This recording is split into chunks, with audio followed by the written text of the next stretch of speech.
आमचा फराळ आटोपल्यावर मी जरा आजीचं अंग चेपत बसले होते. तेवढ्यात कौसल्यामाई मला जवळ घेऊन म्हणाली, "पोरी, तुवा रूप लक्ष्मीचा आहे आणि तुला यो घरपणासाच मिळाला बघ. आता तू नीट राहायचा. आता आमासनी तुझी काळजी नाही." आई हलकेच म्हणाली, "सोने, माई खरं तेच म्हणतीये. हे बघ बाळा, तू इथे सगळ्यांशी नम्रतेनं वाग. अगं, कुठल्या देखील माणसाचं मन जिंकायला आपलं वागणं कारणीभूत असतं. हे बघ पोरी, आपलं मन आणि आचरण नेहमी झऱ्याप्रमाणे निर्मळ ठेवावं, म्हणजे आपल्याला त्या झऱ्यात कधीही डोकावून आपलं प्रतिबिंब बघता येतं." आई माझ्या डोक्यावरनं हात फिरवत म्हणाली, "सोने, तुझा स्वभाव जरा उतावळा आहे, हट्टी आहे. त्या रेवती आणि भानुमती काकू जरा बोलायला फटकळ आहेत. श्रीमंत माणसं तशीच असतात ग. त्या दोघी कधी तुला काही बोलल्या तर त्यांच्या बोलण्याकडे तू लक्षच देऊ नकोस. अगं, आपण गप्प राहिलो ना की समोरच्याला मग गप्पच राहायला लागतं." आणि हे मला सांगताना माझी आई स्वतःच हमसाहमशी रडायला लागली. आजी म्हणाली, "वत्सले, आता इथे तरी तू टिपं गाळू नकोस ग बाई. तू बघतीयस ना, आपली सोनी चांगल्या ठिकाणी पडली आहे. अगं, ती शहाणी आहे, ती नीट वागेल." "पण वत्सले, मला काही ते सोनीच्या नवऱ्याचं," मंजी मध्येच म्हणाली, "प्रतापरावांचं." "तेच ग ते. मला काही त्या प्रतापरावांचं ते सोनीला घेऊन जग भटकायला जाणं आवडलेलं नाही. आता आपली सोनी अशा रूपाची, बाहेरच्या नजरा चांगल्या असतात का?" मग आईने पुन्हा डोळ्याला पदर लावला तेव्हा मात्र आजी चिडली आणि चूल बोक्याला आईच्या मांडीवरून उचलून खाली ठेवत म्हणाली, "आता पुरे कर की ग वत्सले." "मी काय म्हणते कौसल्ये, तू तरी ऐक बाई. आता लग्न झालं की गप्प बसून संसार करायला या सोनीच्या नवऱ्याला काय झालं? अगं, आम्ही कुठे जग बघायला धावलो होतो का कौसल्ये?" यावर माई म्हणाल्या, "वय आहे, पण त्यांनी देऊळ बघायला जाणार आहे असा तो बाप्या सांगत होता ना." आजी रागावली आणि म्हणाली, "अगं कौसल्ये, लग्न झाल्यावर हा सोनीचा नवरा ग कसली देवळं बघत फिरणार? काही अर्थ आहे का त्याच्या बोलण्याला? म्हणजे गृहस्थाश्रमात प्रवेश करायचा आणि संन्यासाश्रमासमान फिरायचं असा त्याचा अर्थ का नाही?" आजी कौसल्यामाईच्या जवळ सरकत हळूच म्हणाली, "कौसल्ये, इथे सगळं चांगलं आहे ग, पण मला तो कवडीच्या डोळ्यांचा कुलगुरू आहे ना, तो मुळीच आवडलेला नाही बघ. अगं, माणसाने कसं माणसासारखं असावं. हा मेला ते भूताचे डोळे घेऊन जिथे तिथे फिरत असतो. देवा देवा देवा." आजीच्या या बोलण्यावर मंजी फिस करून हसली होती. आजी एकदम मला जवळ घेऊन म्हणाली, "सोने बाळा, आता आईने सांगितलंय ना, ते नीट लक्षात ठेवून वाग. कसं आहे ना सोने, मला पूर्वी नेहमी वाटायचं की मी खूप सुखात आहे आणि त्यामुळे ते येणारं दुःख मला कळलंच नाही बघ. अगदी ऐनभरात माझा संसार उद्ध्वस्त झाला आणि दुःख काय असतं ते मला कळलं. सोने, आता तू लहान आहेस, तुझ्याकडे मी असं बोलू नये, पण आता मला पुन्हा वाटतंय की तुझं सगळं सुखाचं होईल. पण तू माहेरी आलीस की मला कधीच म्हणू नकोस की आजी मी फार सुखात आहे. अगं, अशाने सुखाला नजर लागते. मला कळत नाहीये सोने की सगळं काही ठीक असताना मला मध्येच का बरं काहीतरी बोचतंय. सोने, तू इथे नीट राहा. काही त्रास झाला ना इथे तर लगेच आम्हाला कळव, मग आम्ही एक क्षण तुला इथे ठेवणार नाही." घायकुईतीला आलेल्या माझ्या आजीला मी घट्ट धरत म्हटलं, "आज्ये, माझं लग्न करू नको असं मी सांगत होते तेव्हा तू ऐकलं नाहीस आणि आता तू रडत बसलीस का?" आजीने रडता रडता हसत हसत माझं चुंबन घेतलं होतं. आमचा इथे असा गोंधळ चाललेला असताना आमच्या दारावर टकटक झाली. तेव्हा आजीनं उचलून चूलबोक्याला आईच्या मांडीवर ठेवलं आणि मंजीने जाऊन दार उघडलं. दारातून रेवती काकू, भानुमती काकू एकदम आत आल्या आणि म्हणाल्या, "चला चला, खाली मंडपात जाऊ. तिथे जेवणाच्या पंक्ती बसतील. तुमची मंडळी तिथेच बसली आहेत." आजी म्हणाली, "अहो, आम्ही प्रवासानं दमलो आहे. जे काही जेवण आहे ते इथे पाठवा." रेवती काकू हसत हसत म्हणाल्या, "छे छे, तुम्हाला खाली यावंच लागेल. अहो तिथे लग्नाची चर्चासुद्धा करायची आहे. आजी म्हणाली, आता आणखीन कसली चर्चा करताय कर्माची? आता सगळं ठरलंय ना. आणखीन मला एक सांगा हो, तुमचा मुलगा लग्न झाल्यावर म्हणे देवळं बघायला जाणार आहे. तशा रेवती काकू आणखीन तोंड रुंदावून हसत म्हणाल्या, हे बघा आजीबाई, आमचं कधी देवाच्या दारी जाणं झालं नाही. काशी कधी मी पाहिली नाही, की ज्ञानेश्वरांच्या आळंदीला मी कधी गेली नाही. आता मुलगा जायचं म्हणतोय तर मी त्याला नाही कसं म्हणू? अहो त्यांना मूल होईपर्यंत काय पदरी पुण्य साठवायचं ते साठवू द्या ना.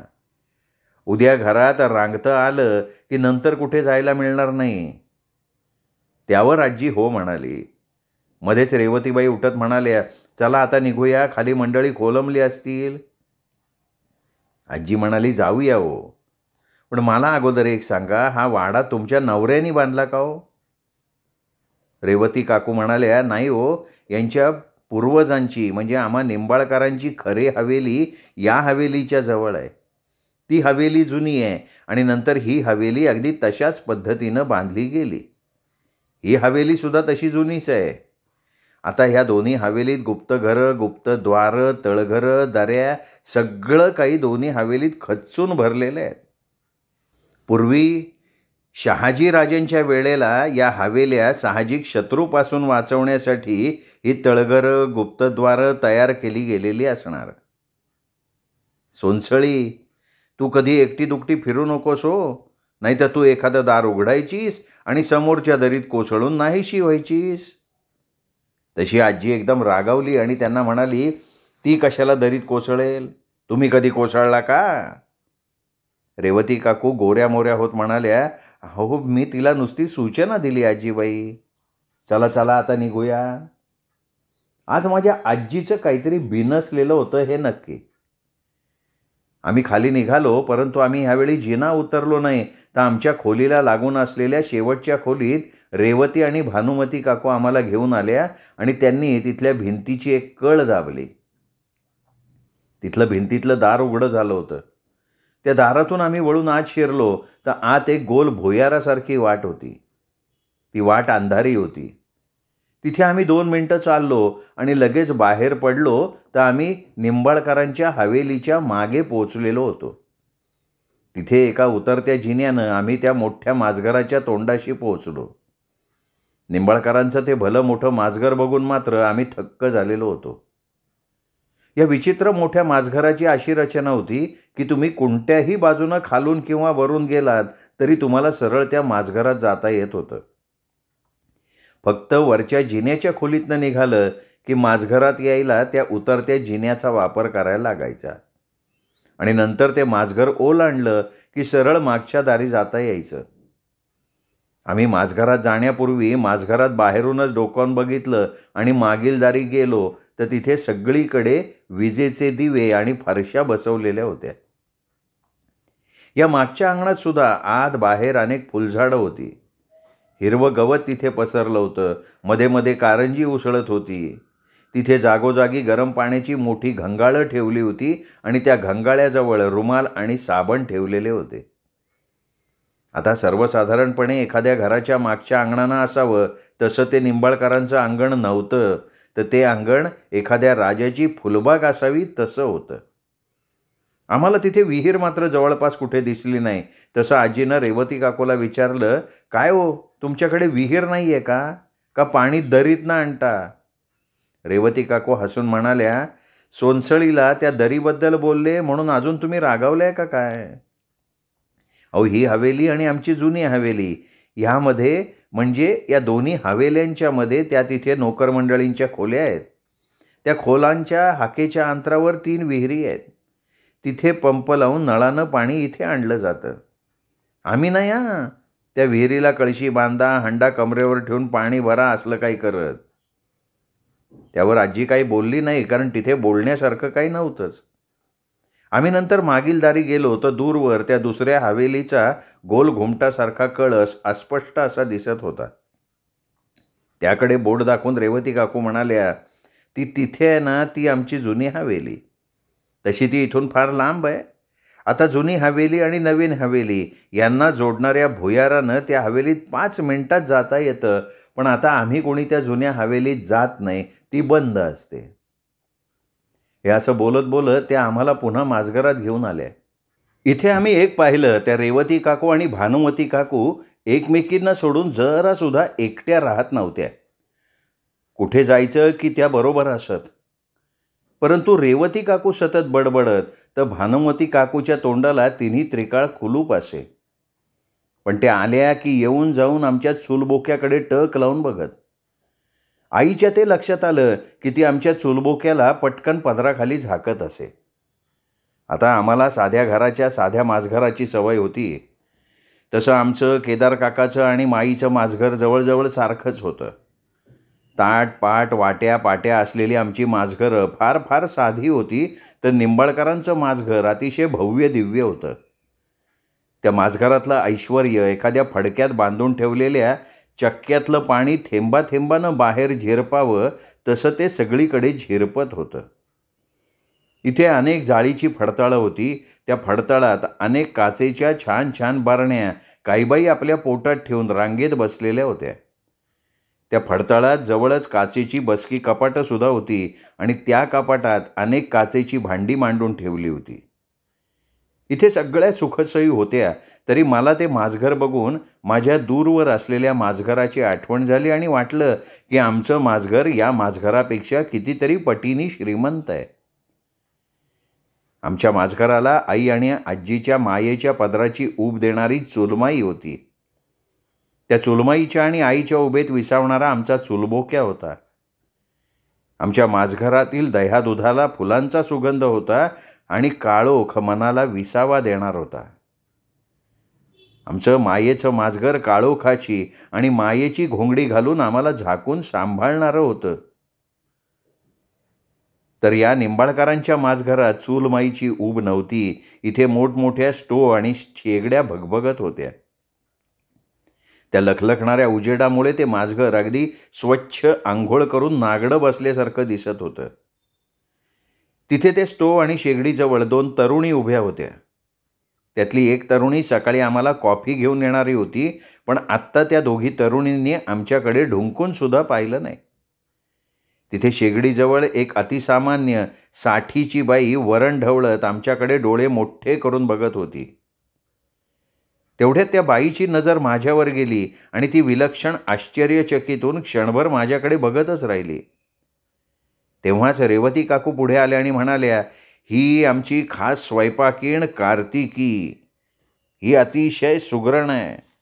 आमच्या ह्यांना आणि प्रतापला हिच्याच हातचं जेवण लागतं. आणि त्या लगेच माझघरातनं बाहेर आल्या, त्यांच्याबरोबर भानुमती काकू. आणि मी जाताना मागे वळून बघितलं. ती कार्तिकी स्वयंपाकीण मला इथे ये अशी हळूच खूण करत होती. ती स्वतः लगबगीनं बाहेर गेली होती. मला कळलं की तिने मला काहीतरी सांगायला बोलवलंय. तसं मी मागे मागे बघत पुढे चालले होते आणि इकडे रेवती काकू आजीला सांगत होत्या, अहो ती कार्तिकेबाई सुगरण असली ना तरी तिच्या डोक्याला फार अर्धवटपणा आहे बरं का. आजी घाबरली आणि म्हणाली, तरी तुम्ही तिला स्वयंपाकाला ठेवलंय? अहो तिने वेडाच्या भरात जेवणात काही घातलं तर? त्यावर रेवती काकू काही बोलल्या नाहीत. आम्ही एका मोठ्या काचेच्या खोलीत आलो होतो. म्हणजे या खोलीला भिंती नव्हत्या, तर चारही बाजूला पारदर्शक काचा लावल्या होत्या आणि तिथे मोठं काचेचं टेबल होतं.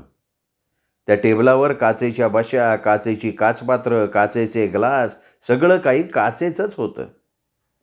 रेवती काकू म्हणाल्या, इथे आम्ही जेवतो, चहा फराळ करतो. अहो आजीबाई, आमची ही देखील हवेली तशी जुनीच आहे. इथे अनेक खोल्या, अनेक भुयारं, गुप्त जागा भरलेल्या आहेत अगदी. खरं तर या हवेलीला निंबाळकरांची हवेली म्हणण्यापेक्षा भूल भुलैया हवेली म्हटलेलं जास्त सार्थ ठरेल. अहो आम्ही इतकी वर्ष इथे राहतो, पण अजूनसुद्धा इथली कुठली वाट कुठे जाऊन संपते आम्हाला माहितीसुद्धा नाही. माझी आजी एकदम धास्तावली आणि म्हणाली, अहो आमच्या सोनीला असल्या भूलभुलैयाची सवय नाही आहे. ती कधी इथे हरवली तर? त्या क्षणी रेवती काकू आजीकडे रोखून बघत शांतपणे म्हणाल्या, अहो ती कुठे हरवणार नाही. आम्ही हरवलोय का? आणि आजी थोबाडीत मारल्याप्रमाणे एकदम गप्प झालेली होती. आम्ही जरा पुढे गेलो तर तिथे 4-5 खोल्या लागल्या, पण त्या खोल्या आता बंद होत्या. समोरच मोठं बकुळीचं झाड होतं आणि इथे सुद्धा आजूबाजूला अनेक फुलझाडं होती. आम्ही ते बकुळ झाड ओलांडलं तर तिथे बाहेर घातला होता तसा जाळीचा मंडप घातला होता आणि रांगोळ्या घालून पाट आणि ताटं मांडलेली होती. इथे त्या सकाळी आम्हाला कॉफीची तपकं घेऊन आलेल्या दोन्ही मुली ताटाजवळ पेले मांडत होत्या. तेवढ्यात आम्हाला बाबांच्या बोलण्याचा आवाज ऐकू आला, पण ती मंडळी दिसत नव्हती कुठे. रेवती काकू म्हणाल्या, तुमची आणि आमची मंडळी तिथे त्या समोरच्या खोलीतच बोलत बसली आहेत. आता जेवणाच्या पंक्ती एकत्र बसतीलच. एकत्र बसलं ना की बोलायला बरं पडतं. चला आपण त्या खोलीत जाऊ. आणि आमची मंडळी रेवती काकूच्या मागून निघाली. तसं मी मंजीला थांब म्हटलं आणि तिच्या जवळ जाऊन म्हणाले, म्हणजे अगं ती कार्तिकबाई आहे ना, ती मला काहीतरी सांगायला बोलवत होती. चल की आपण पटकन जाऊन येऊ. तशी मंजी घाबरली आणि म्हणाली, नको ग ताई, त्या रेवती काकू सांगत होत्या की त्या वेड्या आहेत, त्या आपल्याला चावल्या बिवल्या तर.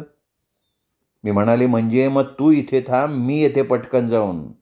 अगं त्या तिथे बाहेर माझ्यासाठी थांबल्या आहेत. आणि मी भराभरा चालत स्वयंपाकघराच्या पुढे गेले तर त्या कार्तिकबाई खरंच तिथे नळासमोर उभ्या होत्या. मला बघताच त्या इथे तिथे बघायला लागल्या. मी त्यांच्याजवळ जाऊन म्हटलं, काकू तुम्ही मला बोलवलंत का? तशा त्या एकदम माझ्या एवढ्या जवळ आल्या की त्यांच्या तोंडाला येणारी दुर्गंधी मला एकदम जाणवली. त्या तसंच आपलं तोंड माझ्या तोंडाजवळ आणून पुटपुटल्या, तू त्या प्रतापची वधू का? मी मान हलवली. तसं त्या एकदम म्हणाल्या, इथे लग्न करू नकोस, लग्न करू नकोस इथे, तू इथून ताबडतोब पळून जा. ते एवढं बोलून समोर बघत एकदम दचकल्या आणि लगेच नळ सोडून आपलं तोंड धुवायला लागल्या. मी मागे वळून बघितलं तर तिथल्या झाडाखाली उभं राहून प्रतापराव एकटक कार्तिक काकूकडे बघत होते. मी त्यांना बघितलं आणि मागे वळून धावत मंजीकडे गेले तर मंजी मला धावत येताना बघून घाबरून म्हणाली, ताई तुला चावल्या का त्या? मी म्हणाले, छे ग. आणि नंतर मात्र मी मूर्खासारखं म्हणाले की त्या मला एवढंच म्हणाल्या की इथे लग्न करू नकोस, पळून जा. आणि तेव्हाच मी आणि मंजी आई आणि आजीच्या जवळ जाऊन पोचलो होतो. खरं तर मी आणि मंजी नाही म्हणून ती सगळी मंडळी आमची वाट बघत तिथे खोळंबलेली होती. आम्ही त्यांच्याजवळ पोचल्यावर आजी म्हणाली, अगं कुठे होतात तुम्ही दोघी? तेव्हा बावळट मंजी मूर्खासारख्या आजीला म्हणाली, आज्जे त्या कार्तिके काकूंनी ताईला बोलवलं आणि म्हणाल्या त्या की इथे लग्न करू नकोस, इथून पळून जा. तसं आजी एकदम रेवती काकूंना म्हणाली, हे हो काय आणखी नवीन? आणि भानुमती काकू एकदम संतापून रेवती काकूंना म्हणाल्या, बघितलंस ना रेवती, त्या वेडीनं शेवटी घोळ घातला. तसं रेवतीबाई शांतपणे त्यांना म्हणाल्या, अगं भानू, तू एवढं काय त्याचं बोलणं मनाला लावून घेतीयस? आणि आजीकडे वळून म्हणाल्या, अहो तिच्या बोलण्याकडे लक्ष देऊ नका. ती आहे बालविधवा. दुसऱ्याचं लग्न झालेलं तिला नाही बघवत. आता प्रत्येकाला वाटतं ना आपलं लग्न व्हावं, आपली मुलं बाळं असावीत.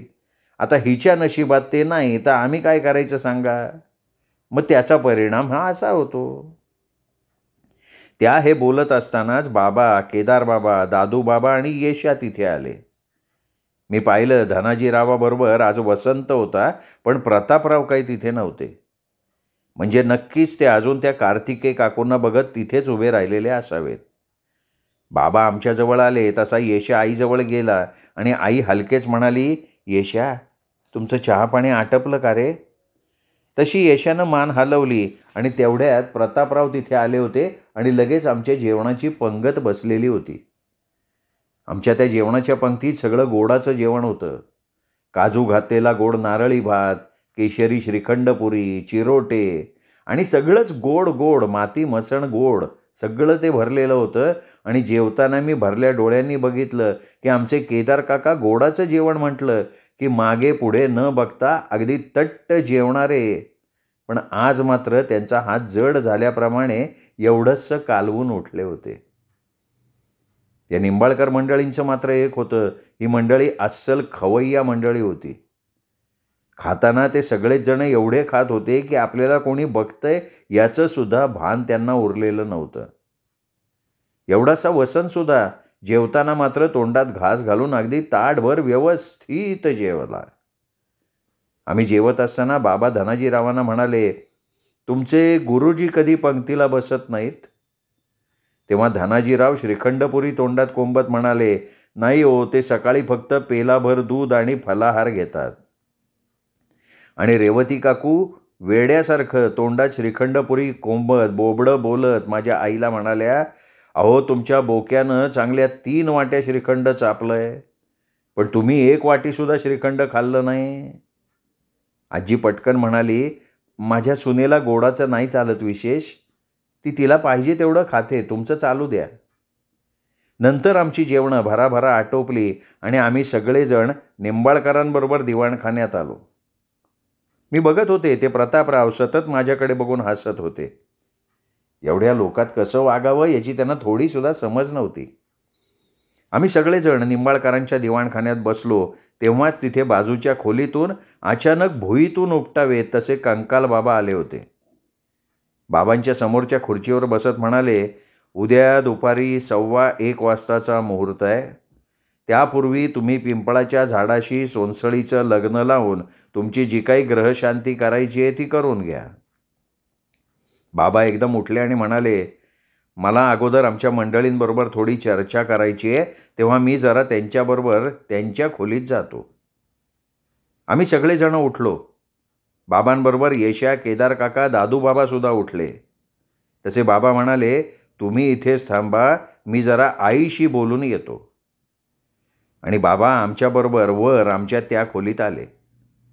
मी जाताना मागे वळून बघितलं, कंकाल बाबांनी प्रतापरावला खूण करून ते दोघं बाजूच्या खोलीत घाईघाईत निघाले होते. आमचे दादूबाबा, केदार काका धनाजीरावांशी बोलण्यात गुंतलेले होते. बाबा खोलीत आले आले आजीला म्हणाले, आई, तू सोनसळीचं लग्न नक्की करायचं ठरवलंयस का? आजी भयंकर आश्चर्यानं म्हणाली, अरे शंभू, उद्या तिचं लग्न आहे आणि आत्ता तू मला हे विचारतोयस? अरे आपण इथे आलो याचा अर्थ आपण सोनीच्या लग्नालाच आलो ना, आणि आता मध्येच तुम्हाला असं काय विचारतोयस? तसे बाबा शांतपणे आजीच्या जवळ पलंगावर बसले आणि म्हणाले, आई, मी स्पष्ट बोलतोय कारण हा माझ्या पोरीच्या आयुष्याचा प्रश्न आहे. आई, माझं अंतर्मन मला वारंवार सांगतंय की आपण इथे सोनीचं लग्न करू नये. सतत मला ती जाणीव होत राहिली आहे. त्यात केदार आणि दादूचं सुद्धा तेच मत आहे. म्हणून मला वाटतंय की सोनीचं लग्न मी इथे करू नये. आई, आपण आत्ताच त्यांना आपला निर्णय कळवू आणि आपण इथून जाऊ शकतो. आणि देवा, मला त्याच क्षणी माझ्या आयुष्याचं जीवदान मिळालं होतं, पण ते नंतर घडलेलं होतं. बाबा आजीकडे हे बोलत असताना एकदम प्रतापराव न विचारता भास्कान आत आले आणि सरळ आजी, आई, माई आणि बाबांच्या पायाला हात लावून म्हणाले, उद्या माझं आणि सोनसळीचं लग्न आहे, तेव्हा मला आपल्या सगळ्यांचा आशीर्वाद द्या.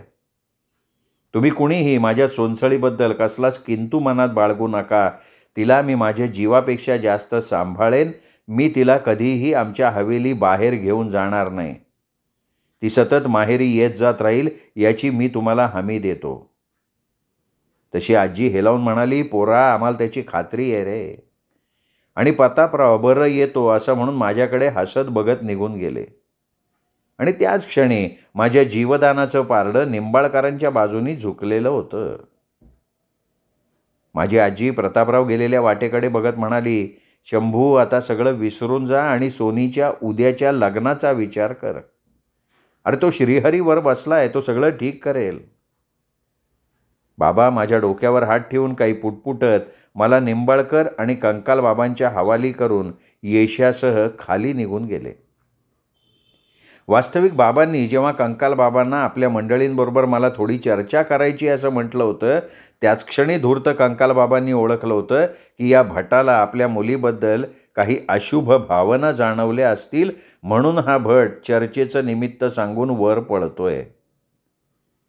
त्यांनी लगेच प्रतापरावांशी बोलून त्यांना वर हे नाटक करायला पाठवलं आणि मग नंतर सगळं काही त्यांच्या मनाप्रमाणे झालेलं होतं.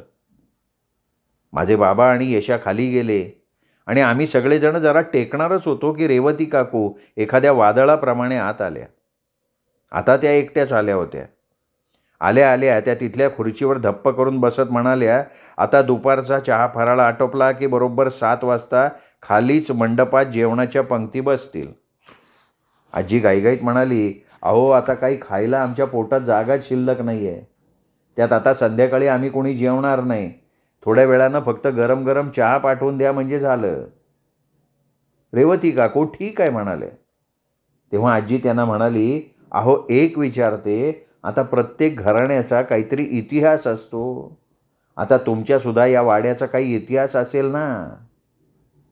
आणि रेवती काकूंना एकदम त्यांच्या हवेलीचा तो सगळा इतिहास आठवलेला होता. वास्तविक या निंबाळकर हवेलीचा इतिहास अगदी काळाकुट्ट होता. सूर्यकांत निंबाळकरांचं जे हत्याकांड इथे झालं त्या हत्याकांडाला ती जुनी हवेली साक्षीदार होती. तसं पाहता ती जुनी हवेली आणि इथली सगळी इस्टेट सरदार सूर्यकांत निंबाळकरांच्या मालकीची होती. इतक्या मोठ्या इस्टेटीचे मालक असलेले सूर्यकांत मात्र निपुत्रिक होते म्हणून त्यांनी 20 वर्षाच्या सयाजी मार्तंड या अनाथ तरुणाला दत्तक घेतलेलं होतं. सर्पासारखे पिवळट घारे डोळे असलेले सयाजीराव विलक्षण बुद्धिमान पण धूर्त आणि तितकेच कपटी होते. त्यांनी आपल्या गोड बोलण्यानं आणि नम्र वागणुकीनं हळूहळू सूर्यकांत निंबाळकरांचा विश्वास संपादन केला आणि इथला सगळा कारभार आपल्या हातात घेतला. तेव्हा ते 25चे होते. सयाजीराव सरगळ काही आलबेल चाललेला असताना सूर्यकांताची पत्नी यशोदा हिला अचानक दिवस गेले तेव्हा सूर्यकांत निंबाळकरांना आनंदानं आकाश ठेंगणं झालेलं होतं. पण ह्या छान गोष्टीनं सयाजीरावांचं डोकं भडकलं. आता ह्या सगळ्या इस्टेटीला खरा मालक येणार होता आणि हे कुठल्याही परिस्थितीत सयाजीरावांना नको होतं. तसं बघता सूर्यकांतरावांनी आपली अर्धी इस्टेट सयाजीरावांना दिलीसुद्धा असती, पण सयाजीरावांना इथली सगळी इस्टेट त्यात कुणी वाटेकरू नसताना एकट्याला हवी होती. त्यात दुसरं म्हणजे त्यांना असा निंबाळकरांच्या रक्ताचा वारस नको होता, कारण उद्या तो वारस सगळी इस्टेट बळकावून सुद्धा बसला असता. त्यानंतर सूर्यकांत निंबाळकर आणि त्याची पत्नी यशोदा एकदा रात्री त्या हवेलीतून नाहीसे झाले. निंबाळकरांच्या त्या हवेलीत हाहाकार उडाला. साहजिकच हवेलीतल्या नोकरा चाकरांच्या संशयित नजरा सयाजीरावांकडे वळल्या होत्या. त्या सरदार पतीपत्नीचा आजूबाजूला सर्वत्र शोध घेण्यात आला, पण त्यांचा कुठेही ठावठिकाणा मिळाला नव्हता. फक्त सयाजीरावांनाच ते सरदार जोडपं कुठल्या तरी तळघरात रक्ताच्या थारोळ्यात तडफडत मृत झालं हे माहिती होतं. यशोदाचं तर पोट फाडून तिच्या पोटातल्या अर्भकाचे तुकडे तुकडे करण्यात आलेले होते. आता सयाजीरावांच्या हातात सगळा कारभार असल्यामुळे त्यांना उघडपणे कोणी काही बोलू शकत नव्हतं. अशा प्रकारे आपल्या मार्गातले सगळे अडथळे असे दूर केल्यावर सयाजीरावांनी आपलं खरं स्वरूप उघडं केलं. आता त्या हवेलीत रोज नशापाणी नाचगाणी होत आणि सर्व प्रकारच्या आयशो आरामाला सयाजीरावांनी सुरुवात केलेली होती. आता त्यांच्यावर कोणाचं बंधन नसल्यामुळे एखाद्या उधळलेल्या घोड्याप्रमाणे ते स्वैर वागायला लागले होते. आता गावातले गावकरी आपल्या बायका मुलींना हवेलीत कामाला पाठवायला सुद्धा घाबरायला लागलेले होते. त्यात सयाजीराव शिकारीला जायचे आणि रस्त्यात मिळेल त्या तरुणीला तिच्यावर तिथेच बलात्कार करून सरळ तिचा गळा कापून टाकायचे. अशा या नरभक्षक सयाजीरावांना त्या हवेलीच्या खाली 64 योगिनींच्या मंदिराबद्दल आणि त्या बसवेश्वर महाराजांच्या खजिन्याबद्दल काही म्हणजे काही कल्पना नव्हती. आणि नंतर त्या हवेलीत एक अघटित घडलेलं होतं. निंबाळकर पतीपत्नीचे मृत आत्मे तिथे थैमान घालायला लागले. रात्री सगळे हवेली एकदम प्रकाशित होऊन सूर्यकांत निंबाळकर रक्तबंबाळ स्थितीत नको सयाजी म्हणून इथे तिथे धावताना दिसायला लागले. तर यशोदा निंबाळकर आपलं फाडलेलं पोट दोन्ही हातांनी धरून माझं मूल सयाजी मला दे म्हणून इथे तिथे रडत किंचाळताना पळताना दिसायला लागली. नंतर त्या निंबाळकरांच्या हवेलीत रोज दिवसा आणि रात्री भयानक नाट्य सुरू झालं होतं. काही नोकरांचे गळे मुरगळले गेलेले होते. तेव्हा निगरगट्ट सयाजीरावसुद्धा घाबरले. तसं बघता सयाजीरावांना आपली ही हवेली अत्यंत आवडायची. ती हवेली सोडायची कल्पनासुद्धा ते करू शकत नव्हते. पण इथे आता त्या निंबाळकर पतीपत्नींमुळे त्यांना जीवाला धोका होता, त्यामुळे राहता येत नव्हतं. त्यामुळे सयाजीरावांनी ह्या हवेलीपासून थोड्या अंतरावर त्या जुन्या हवेलीचा नकाशा काढून अगदी तंतोतंत अशी नवी हवेली तयार करून घेतली आणि त्यात ते राहायला लागले. त्यांनी जुन्या हवेलीतलं किमती सामान काढून या आपल्या नव्या हवेलीत भरलं आणि कालांतरानं ती जुनी हवेली दुर्लक्षामुळे तशीच एक भूत खंडहर हवेली होऊन राहिली होती. रात्री तिथून येणाऱ्या किंकाळ्या, आक्रोश आणि अनेक भयानक प्रकारामुळे कुणी त्या हवेलीकडे फिरकत नसे. एवढंच काय, कोणी नोकर माणसं त्या हवेलीकडे बघतसुद्धा नसत. ती हवेली एक भूत हवेली झाली होती. अंजन गावात आणि आजूबाजूला त्या हवेलीबद्दल आणि सयाजीरावांबद्दल अनेक अफवा पसरलेल्या होत्या. सयाजीरावांनी आपली नवीन हवेली बांधताना तिथे भूतयोनीचा त्रास होऊ नये म्हणून ती नवीन हवेली मंत्रतंत्रांनी बांधून घेतली होती. तरीसुद्धा कधीकधी निंबाळकर पतीपत्नीचा भास त्या नवीन हवेलीतसुद्धा व्हायचा, पण थोडा कमी. अशा या निर्दयी सयाजीरावांनी पुढे लग्न केलं. त्यावेळी त्यांना एकच मुलगा झाला, तो लुकाजी. हा लुकाजी आपल्या वडिलांपेक्षा व्यसनी, निर्दयी होता आणि प्रचंड नालायक होता. पुढे त्यांचं लग्न झालं. त्यांना 2 मुलगे झाले, ते धनाजी आणि पेराजीराव. या लुकाजीरावाचा शिकारीला गेलेला असताना खून झाला आणि धनाजी आणि पेराजी या इस्टेटीचे मालक झाले. तरी आता पूर्वीसारखी धनदौलत निंबाळकरांकडे नव्हती, कारण इथला वारस व्यसनी असल्यामुळे पुढे असलेली थोडीफार धनदौलतसुद्धा नंतर असण्याची शक्यता दाट कमी होती, जवळजवळ नव्हतीच.